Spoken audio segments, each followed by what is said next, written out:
there's a professor from Tsinghua. He says the Beijing will not be destroyed by war or by demolition, but by construction.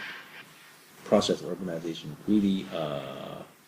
really changed dramatically of the landscape in China. But the way it happened so fast that it really caused a lot of problems and troubles. And I don't think what we're doing now in such rapid process, such a big amount of construction is a positive move. I mean, this is an issue that we're supposed to discuss now. Because if we want to sustain, we have to be careful about how we use our resource.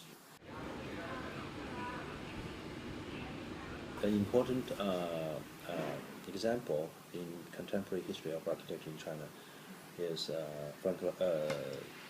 I.M. Pei's Frequent Hill Hotel in the mountain, which is not far away. But actually, the reason why he was invited to design this hotel is because the government is not sure, or the Chinese architects are not sure, but because in 1977, when we decided to open the door, the rest of the world is postmodernist.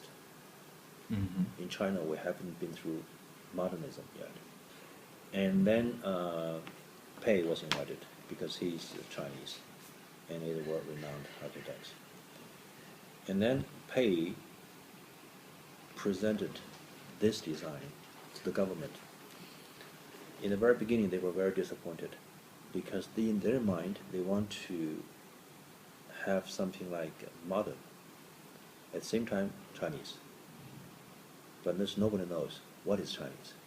But Pei's idea behind this presentation is you need to identify yourself first before you become modern. So this building becomes kind of an icon for the rest of the Chinese architect to follow for at least 2 decades. But the problem is architecture design after this one become a matter of choice. West or East. Modern versus tradition.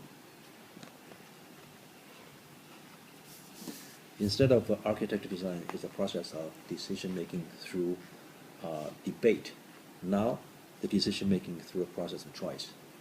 You choose either modern or tradition, West or East.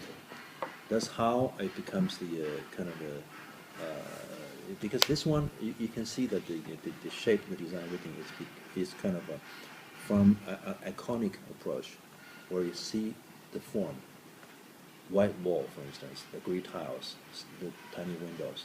Those are about how you look at traditional architecture through iconic, the shapes, the forms, right? Not conditions. So this is in the 80s. So 80s, 90s, if you see architecture practice in China, it's about that. It's about put up a roof on the box. So we have to combine East and West, tradition and modern. This is a very simple, direct way. And that's why you see those, have you seen those top 10, the most ugly buildings in China? Yes. From the website? It's from this tradition. It's from iconic way looking at architecture. So architecture is like a package that you can sell to the clients or the public by coining it with something, right? Creativity is not just if you think this one is more creative like this, it's not true. The particular square rectangular form, it doesn't mean that there's no creativity.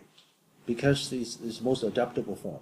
But if you do this kind of form, how it can be adaptable to future use? Because this is fixed. This form is fixed in terms of structure, in terms of form. Just as simple as that. Too fixed. And they actually justify their form making by a computer program. See, okay, I have this information, that information. So the computer generated this form. That's rubbish, you know. And some people even say, point of view. Good point of view. Even some people say because nature is like that.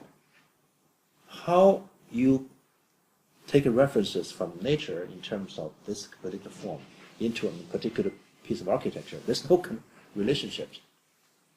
This is the lack of rationale, you know. So that's the problem, actually. If you see what's the problem, this kind of practice is the problem in China.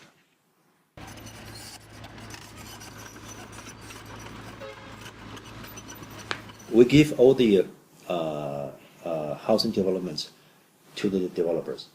But developers is based on how much money we can earn from this, right?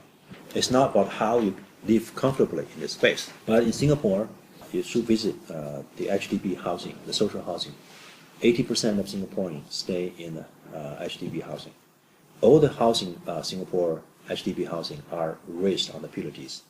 So the ground level are open for the public. You can have a restaurant there. They have hawker centers and cafes and public spaces on the ground level. They're all open. It's an open community. And every level, actually, they have long corridors connecting one lift to another one. So you walk to your apartment through a long corridor. So that is public domain. So those buildings in Singapore deal with the issues. And the result is the identity of Singaporean architecture. And then you realize the issue in Singapore is not about the subjective expression of culture, but rather objective description of nature process, the evolution, which means the tropicals, right? And then they become kind of enlightened suddenly. So it's based on kind of independent thinking. And then you turn periphery to center. You don't copy things around anymore. And this is what we should do now in China. Independent thinking. We generate our solutions, forms, space, based on reality, based on our understanding of reality.